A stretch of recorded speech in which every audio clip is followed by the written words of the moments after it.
한 달에 한 번 성품 설교를 이어가고 있는데요. 공감, 동정, 그리고 긍휼 성품을 하나로 묶어서 오늘 공감의 민감성이라는 주제로 설교하겠습니다. 현대인에게 우리죠. 공감과 동정 그리고 긍휼 성품이 필요하다는 사실을 부정하는 사람은 없을 겁니다. 그런데 이걸 실천하기가 참 어렵습니다. 그게 오늘의 현실이고 또 우리의 현 모습입니다. 현대인은 타인보다는 자신에게 더 많은 관심을 갖고 있는데요.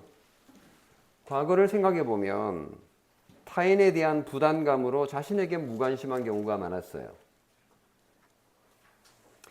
오늘날에는 타인에게는 무관심하고 자신에 대해서는 과도하게 예민한 모습을 보이는 변화를 우리가 경험하고 있습니다. 그래서 타인의 아픔을 공감하고 타인의 슬픔을 동정하고 타인의 고통을 긍휼히 여기는 거가 참 어렵습니다.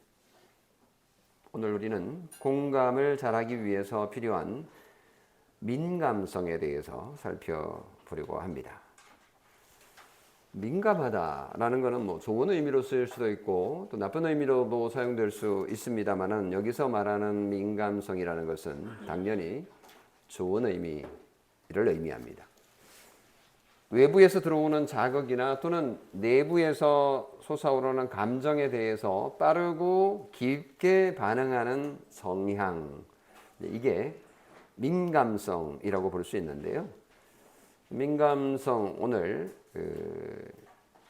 그 핵심은 잘 느끼고 잘 반응하는 마음의 감도다, 이렇게 이제 표현할 수 있겠습니다.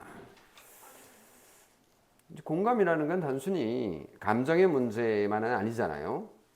감이라 그러니까 느낌, 감정이 우선 생각이 납니다만은 영적인 민감성의 문제이기도 합니다.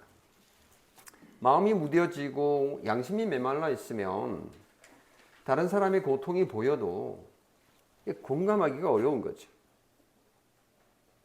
반응이 일어나지 않습니다. 반대로 하나님의 말씀에 민감하고 자신의 상태를 잘 분별하고 타인의 아픔에 귀를 기울이는 민감성이 잘 발달되어 있으면 우리는 참된 공감의 삶을 살 수 있을 겁니다. 이것이 오늘 설교의 핵심 내용입니다. 그래서 오늘 우리는 공감과 관련해서 세 가지 영역에서 민감성을 발휘한다면 공감하는 데 큰 도움이 되지 않나 해서 첫 번째 말씀에 대한 민감성, 두 번째는 자신에 대한 민감성, 세 번째는 타인에 대한 민감성이라는 대지로 나누어서 말씀을 드리겠습니다. 첫째, 말씀에 대한 민감성, 하나님의 시선으로 공감하자라는 건데요. 우리가 공감을 한다고 하지만 사실은 하나님의 도움이 없다면 공감 불가능합니다. 물론 잠시 공감할 수는 있죠. 한두 번 공감할 수도 있고요. 그런데 지속적이고 그리고 정말 기쁜 마음으로 공감할 수 있는 능력은 우리 안에서 생기지 않습니다. 하나님과 그분의 말씀이 도와주지 않으면 공감을 지속적으로 실천하기는 어려운 거죠. 말씀의 능력을 입어야 진정한 공감을 실행할 수 있습니다. 그래서 히브리서 4장 12절을 보면 하나님의 말씀은 살아있고 활력이 있어서 좌우에 날선 어떤 검보다도 예리하여서 혼과 영과 관절과 골수를 찔러 쪼개기까지 하며 또 마음의 생각과 뜻을 판단하나니라고 했는데요. 완전한 민감성은 오직 하나님만 가지고 계시기 때문에 그 하나님과 그분의 말씀을 의지해서 우리가 민감성을 소유할 수 있겠다라는 접근입니다. 물론 우리도 하나님의 형상으로 창조되었기 때문에 상당 부분 민감성을 가지고 있습니다. 꼬집으면 아프고요. 웃기면 웃고 이런 단순한 민감성 우리가 가지고 있는데 영적인 민감성에도 과연 우리가 그렇게 민감하게 반응할까라는 걸 생각해 보면 그렇지 않다라는 것을 발견하게 됩니다. 왜 이런 현상이 생겼습니까? 당연히 인간이 타락함으로 말미암아 민감성에 문제가 생겼기 때문이죠. 민감성이 고장난 거예요. 민감성이 제대로 작동하지 않는 거죠. 그렇기 때문에 말씀이 주는 민감성이 우리에게는 절대로 필요합니다. 하나님의 말씀은 살아있고 활력이 있고 하나님의 말씀은 좌우의 날선 어떤 검보다도 예리하여서 혼과 영과 관절과 골수를 찔러 쪼개어서 우리 자신을 볼 수 있게 만들어주고 잘못된 것이 있으면 수술하여서 고칠 수 있는 능력이 이 말씀에 있습니다. 우리의 마음과 생각과 뜻을 민감하게 분석하고 판단해 주는데 이 말씀에 민감하지 않는다면 우리가 어떻게 공감을 할 수 있겠습니까? 그래서 우리는 공감을 잘하기 위해서 이 시대 공감이 참 어려운 이 시대에 우리는 하나님의 말씀을 듣고 하나님의 말씀을 읽고 소리내어서 읽고 그리고 하나님의 말씀을 묵상하고 그리고 암송하고 믿어야 합니다. 우리 교회는 매일 한 장 성경 읽기를 하잖아요. 소리내서 읽는 것도 굉장히 도움이 됩니다. 그러니까 이런 거를 낭독, 누가 들어주지 않아도 내가 소리내어서 읽는 것 굉장히 많이 도움이 됩니다. 저는 일부러 매일 새벽에 이렇게 제가 소리를 내서 읽습니다. 아무도 들어주지 않지만 제가 이렇게 읽음으로써 배의 또는 3배의 효과를 얻는 것 같습니다. 여러 가지 방식이 있을 거예요. 쓸 수도 있겠고요. 암송을 할 수도 있겠고요. 묵상을 할 수도 있겠고요. 왜 그렇게 합니까? 하나님의 말씀에 민감함으로 공감을 할 수 있는 능력이 생기기 때문입니다. 말씀에 민감한 사람은 사건을 하나님의 관점에서 볼 수 있는 능력을 가지게 됩니다. 눈앞의 사람을 자기 기준으로 판단하지 않고 하나님의 말씀을 통해서 그의 존재와 고통을 해석할 수 있는 능력이 생기는 거죠. 신자가 만약에 말씀에 무감각하다면 공감의 마음도 사라질 겁니다. 말씀은 공감의 렌즈이기 때문입니다. 그래서 말씀을 읽고 그 말씀 안에서 하나님이 보시는 것처럼 세상을 바라보는 그 자가 진정 공감할 수 있을 겁니다. 우리 교회가 2025년 교리 따라 성경 암송을 시작한 이유도 바로 이것 때문입니다. 성경 암송 너무 중요하기 때문에 이렇게 저렇게 다양한 방식으로 합니다. 근데 저희 교회는 거기다가 교리를 암송하고 있죠. 교리 따라 성경 암송. 교리 따라 성경 암송 그러니까 성경보다 교리를 더 중요하게 여기냐 이렇게 공격할 사람도 있을지 모르겠습니다만은 교리 따라는 부사구기 때문에 성경 암송이 주 핵심이고요. 교리를 따라서 한다 그런 의미지 교리가 먼저라는 얘기는 절대 아니니까 오해하지 마시기 바랍니다. 교리 문장을 암송하는 이런 경우는 사실은 별로 없을 거예요. 그 유익이 큰데도 불구하고 말이죠. 그래서 우리 교회 어린이들 고생 많습니다. 교리도 외우고 또 성경도 외우는데 참 잘하고 있다라는 얘기를 듣고 있습니다. 수고 많습니다, 여러분. 부모님도 이거 하면서 또 체크하면서 함께 암송하면 참 좋을 것 같아요. 그리고 아이들 격려 많이 해주시고요. 왜냐하면 교리와 성경 암송은 영적인 민감성을 길러주기 때문에 그렇습니다. 이건 큰 자산이 될 겁니다. 암송은 공감을 위한 영적 민감성이라는 열매를 맺게 만들 겁니다. 쉽지 않죠, 당연히. 눈물을 흘리며 씨를 뿌리는 사람은 반드시 기쁨으로 추수를 하게 될 겁니다.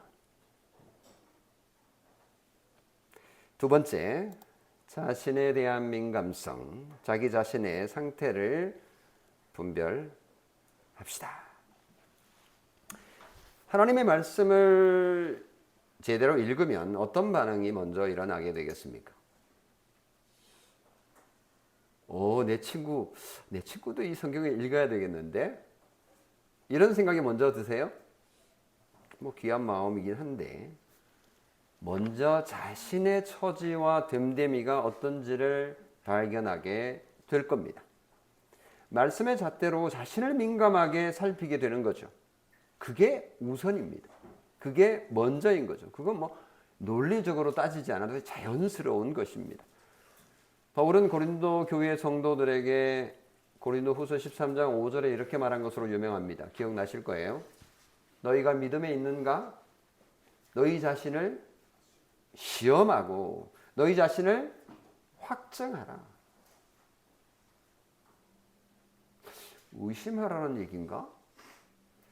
거꾸로 보면 그래, 의심하라는 말, 내 믿음이 진짜인가 가짜인가 한번 의심해 봐라는 얘기도 될 수 있기 때문에 좀 불안해하시고 걱정을 하시는 분들이 있을 수 있을 것 같아요. 저는 이 말씀을 처음 들었을 때 되게 좀 이래도 되는 거야, 겁이 좀 나던데요. 여러분 어떠셨는지 모르겠습니다만은 분명히 하나님께서 우리에게 그렇게 말씀하셨어요.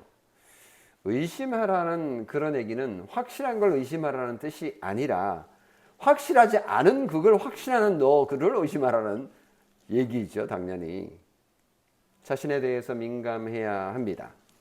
자신의 믿음을 점검해 볼 필요가 있는 거죠. 우리가 확신하는 바 그것이 우리를 구원하지는 않기 때문에 우리가 진리 안에 서 있고 우리가 바른 진리를 믿고 있는지, 바른 교훈을 붙잡고 있는지, 아니면 거짓 교리를 따라가고 있는지 정신을 차리고 민감하게 살펴볼 필요가 있는 거죠. 물론 자신을 알기 위해서는 정확한 잣대가 필요할 겁니다. 자기의 기분, 자기의 감정, 자기의 경험, 자기의 지식이 평가 기준이 된다면 그 평가는, 그 시험은 아무 효력이 없습니다. 그런 잣대들은 기분에 따라, 환경에 따라 좌우될 거기 때문에 진리가 아닙니다. 그래서 하나님께 판단을 부탁하는 자세가 너무너무 필요한데요. 하나님께서 도와주셔야 자신을 잘 평가할 수 있는 겁니다. 그래서 우리가 첫 번째, 하나님의 말씀에 민감해야 된다라는 말씀을 드린 것이죠. 오늘 본문 시편 139편 23절 24절 보면요, 이런 기도를 합니다. 하나님이여, 나를 살피사 내 마음을 아시며 나를 시험하사 내 뜻을 아옵소서. 내가 무슨 악한 길이 있나 보시고 나를 영원한 길로 인도하소서. 그러니까 내가 지금 믿고 확신하고 살아가는 그 길이 악한 길인지, 넓은 길인지, 구원으로 인도하는 길인지, 좁은 길인지, 영원한 길인지를 알아야 될 거 아니에요. 이 길이라는 거가 이제 도로도 번역할 수 있는 거잖아요. 길도자니까. 그래서 이 악한 도인지, 거짓 도인지를 알게 해달라. 내가 생각하는 이것이 옳은지 그런지 내 뜻을 나도 모릅니다. 하나님 알게 해주세요. 나 자신에 민감하게 반응하게 해주세요. 민감하게 확인하게 해주세요. 자기 마음에 민감성이 없으면 다른 사람의 감정에 민감하게 반응할 수 없을 겁니다. 감정이 눌려 있거나 분노 그리고 두려움, 수치가 우리 내면에 가득하다면 타인의 감정을 감지해도 왜곡되게 받아들일 거고 긍휼로 나아가는 것은 불가능한 일이죠. 예수님은 항상 자신이 누구인지 무엇을 위해 이 땅에 오셨는지 민감하셨습니다. 그래서 타인을 향해서 평안과 분별의 마음으로 다가갈 수 있으셨죠. 그에 비해서 바리새인들은 자기 상태에 둔감했기 때문에 아픈 자들을 향한 예수님의 긍휼을 이해할 수 없었습니다. 그러니까 긍휼은커녕 비난을 퍼부었습니다. 공감하려면 먼저 자신을 돌아봐야 되는 건 너무나 당연한 것입니다. 지금 나는 어떤 마음 상태인가? 내 안에 상처가 나의 공감을 방해하고 있지는 않는가? 진정한 공감은 자기 감정을 제대로 인식하고 컨트롤할 수 있을 때 가능합니다. 그래서 하나님께 기도해야 합니다. 나 자신을 잘 평가할 수 있도록 말입니다. 말씀의 잣대로 나 자신을 민감하게 평가할 때 비로소 타인을 향하여 공감을 베풀 수 있습니다. 자신이 어떤 상태인지도 모르고 자신의 죄와 자신의 부족함에 대해서 무관심한 사람이 타인에 대해서 어떻게 공감을 할 수 있겠습니까?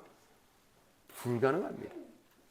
자신을 모르고 자신에 대해서 무지하고 자신의 처지에 무감각하다면 타인에 대한 공감, 흉내는 낼 수 있을지 모르지만 그것은 헛될 뿐입니다. 성도 여러분, 먼저 자신의 마음의 상태를 분별하는 데 민감합시다. 자신이 공감할 수 있는 정도와 범위를 확인하십시오. 내가 할 수 없는 정도와 불가능한 범위의 공감을 할 수는 없는 노릇 아닙니까? 다른 사람들이 기대하는 공감을 흉내내는 것도 의미가 없습니다. 그렇게 따라하려다가 오히려 실패 확률이 높습니다. 자신에게 유익하지도 않을 거죠. 말씀의 잣대로 먼저 자신을 민감하게 살피고 평가하십시오. 그것이 안 된 사람이 타인을 공감하겠다라고 한다면 그 공감은 바리새인들과 같은 태도가 그리고 결과를 낳게 될 뿐일 것입니다. 마지막으로 타인에 대한 민감성입니다. 고통에 귀 기울여 민감하게 반응하라라는 마지막 대지입니다. 우리는 신자로서 교회의 성도로서 타인의 아픔을 공감하고 싶습니다. 그런데 그것이 우리 마음처럼 쉽지 않습니다. 공감은 자동으로 술술 되는 거가 아니기 때문이죠. 오히려 공감보다는 공감을 피하고 싶은 마음이 있습니다. 공감을 피하는 거가 아니라 사실은 그 공감해야 될 대상을 피하는 거죠. 선한 사마리아인 비유만 봐도 그렇습니다. 거기 등장하는 제사장, 레위인, 그들을 마냥 나쁜 사람이라고 낙인 찍고 넘어갈 일입니까? 혹시 선한 사마리아인 비유를 읽으면서 여러분 자신을 누구에게 적용하셨더랬습니까? 나는 선한 사마리아인이야 라고 적용하신 건가요? 선한 사마리아인이 보여준 공감과 동정과 긍휼의 성품은 당연하게 생각되지 않습니다. 우리는 오히려 제사장과 레위인과 같은 그런 수준에 속할 겁니다. 아니죠. 제사장과 레위인은 성직자이니까 목사님에게 해당되는 거잖아요. 이렇게 또 생각할 수도 있겠네요. 여하튼 공감과 동정과 긍휼은 특별한 사람만 하는 거지 나와는 상관없어. 그건 우리 교회 집사님들이 하는 거나 하고 장로님들이나 하는 거고 목사님들이 해야 되는 거지. 나는 좀 못해도 되고 안 해도 되는 거 아니야? 라고 생각하셨습니까?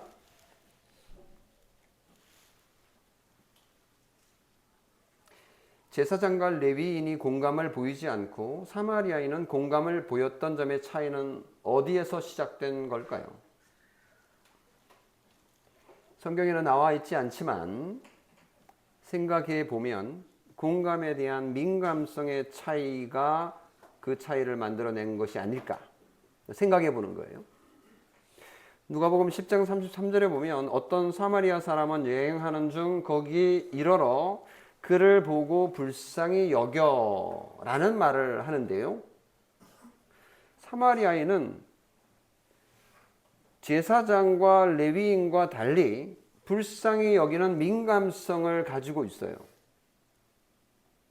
불쌍한 생각이 그 내면에 자리를 잡고 있습니다. 마음의 민감성이 작동하고 있는 거죠. 저 사람 불쌍하다 라고 민감하게 느끼는 겁니다. 이것이 제사장과 레위에게는 없었습니다. 글쎄요, 있지만 그냥 눌렀을까요? 뭐 어떤 경우든 없었습니다. 결론은 제사장과 레위인은 강도 만나 거의 죽은 상태에 있는 걸 보고도 아무런 감정을 표하지 않습니다. 오히려 그 어려움을, 그 강도 맞는 사람의 어려움을 피하려는 마음만 앞섰습니다. 마치 길을 가다가 우리가 길을 가고 있는데 앞에 뭐가 오물이 있어요. 막 토한 게 있어요. 그러면 그 당연히 피해 가는 것처럼 그렇게 행동한 것입니다. 공감의 가장 직접적인 대상은 당연히 이웃입니다. 타인이죠. 타인의 표정과 타인의 말투와 타인의 행동 속에 담긴 보이지 않는 아픔을 민감하게 감지할 줄 아는 사람이 공감의 사람일 겁니다. 사마리아인은 자신이 가는 길을 멈추고 고통당하는 사람의 상태를 주의 깊게 관찰합니다. 그는 듣고 보고 가까이 다가가 고통에 동참합니다. 거기에 이르러 그를 보고 불쌍히 여겨 가까이 가서, 거기 이르러 그를 보고 불쌍히 여기고 또 가까이 가서 점진적인 다양한 형태의 민감성을 보여주는 모습을 봅니다. 공감은 감정의 동조가 아니라, 물론 그런 형태도 있지만 그것만이 아니라 고통에 반응하는 민감성, 책임감 있는 민감성의 사랑이다라고 볼 수 있습니다. 타인의 말에 무심하지 마십시오. 때로는 타인이 괜찮아요 라고 해도 그 말 속에 숨겨진 본심은 사실 나 너무 힘들어요 라는 메시지일 수도 있기 때문입니다. 공감은 타인을 향한 민감한 관심에서 시작됩니다. 요셉의 경우 한번 생각해 볼까요? 요셉은 형들에 대해 민감성을 발휘하여서 공감에 성공한 예를 가지고 있는데요.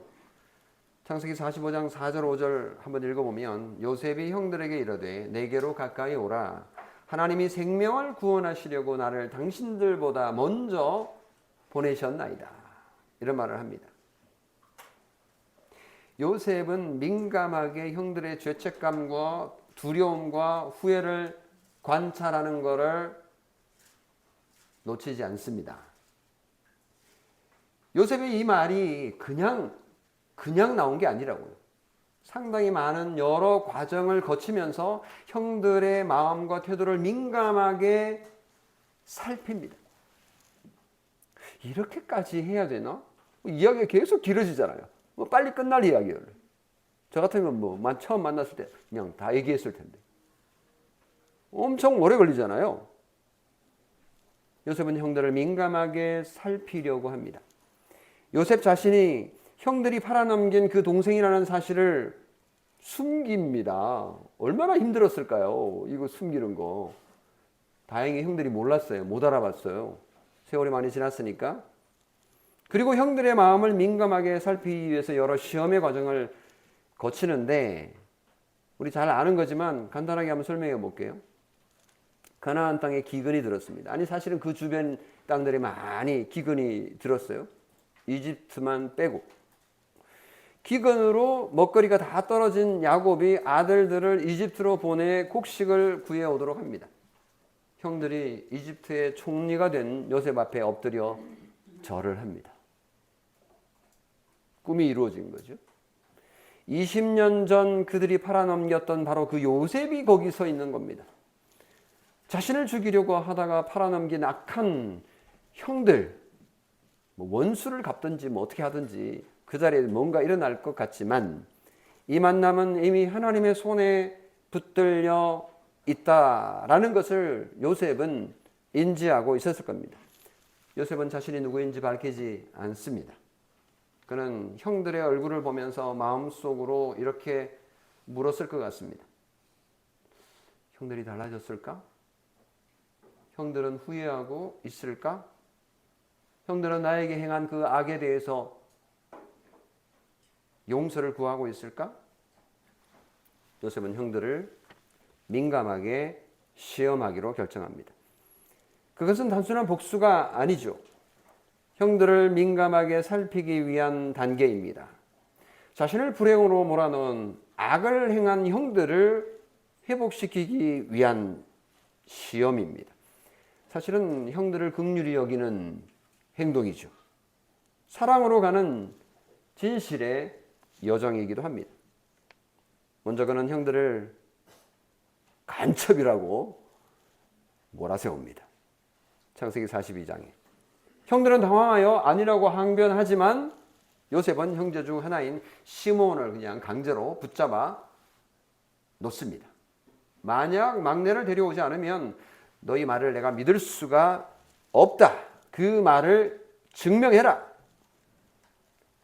그 말은 형들의 심장을 찢어 놓습니다. 막내 베냐민, 그 베냐민은 요셉을 잃은 후에 그 야곱이 가장 사랑하는 동생이었잖아요. 그 동생을 데리고 오라니. 그렇게 형들은 돌아갔고 다시 곡식이 떨어집니다. 마침내 그들은 아버지를 설득하는 데 성공해서 베냐민을 데리고 이집트로 내려옵니다. 요셉은 형들의 모습을 또 민감하게 살핍니다. 이제 마지막 시험을 준비합니다. 형들이 곡식을 다시 받고 떠나는 그들의 자루 속에 뭘 넣었어요?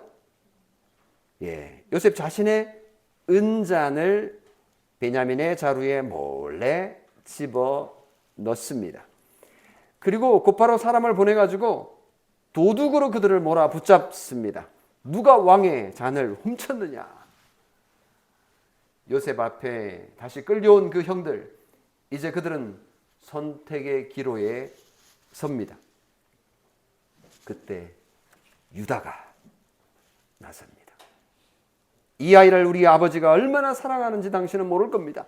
그 아이가 돌아가지 않으면 아버지는 죽을 겁니다. 부디 그 아이 대신 제가 여기에 잡혀 있겠습니까? 창세기 44장에. 바로 그때 이제 시험이 끝났다고 생각한 요셉의 눈에 눈물이 맺힙니다. 그리고 엉엉 웁니다. 이제야 형들이 달라졌다는 것을 확신한 거죠. 요셉은 참을 수 없어서 큰 소리로 울고 형들 앞에서 자신을 밝힙니다. 내가 당신들의 아우 요셉입니다. 걱정하지 마시오. 하나님께서 당신들을 이곳에 보낸 것이요. 당신들이 나를 이곳에 보낸 것이 아니라 하나님께서 보내셨습니다. 그렇게 요셉은 형들을 공감할 수 있게 됐죠. 요셉의 공감은 그의 눈물에서 확인됩니다. 요셉의 공감은 용서로 빛납니다. 요셉의 공감은 부드러운 말과 태도에서 느낄 수 있습니다. 공감은 지난 아픔을 넘어 회복을 선택하는 정말 귀한 마음입니다. 설교를 마무리하겠습니다. 공감은 훈련이고 민감성은 그 훈련의 기초입니다. 말씀에 민감하지 않으면 하나님의 시선을 놓치게 될 겁니다. 자신에 민감하지 않으면 왜곡된 공감이 불쑥불쑥 나타날 겁니다. 타인에게 민감하지 않으면 공감은 행동으로 이어지지 못할 겁니다. 공감은 민감한 사람의 특권입니다. 오늘부터 우리는 말씀 앞에 깨어 있고 자신의 상태에 민감하며 타인의 고통에 즉각 반응하여 하나님의 공감자로 살아가기를 간절히 원합니다. 아멘. 기도하겠습니다. 은혜로우신 아버지 하나님, 오늘 공감의 민감성에 대해서 살펴보았습니다. 하나님 아버지, 우리는 하나님의 말씀에 민감하지도 못하고 또 하나님의 말씀의 기준으로 나 자신에게 민감하지도 못하니 타인을 향하여 민감하게 반응하지 못하고 그래서 공감을 하지 못하는 저희들 하나님 고백하오니 도와주시옵소서.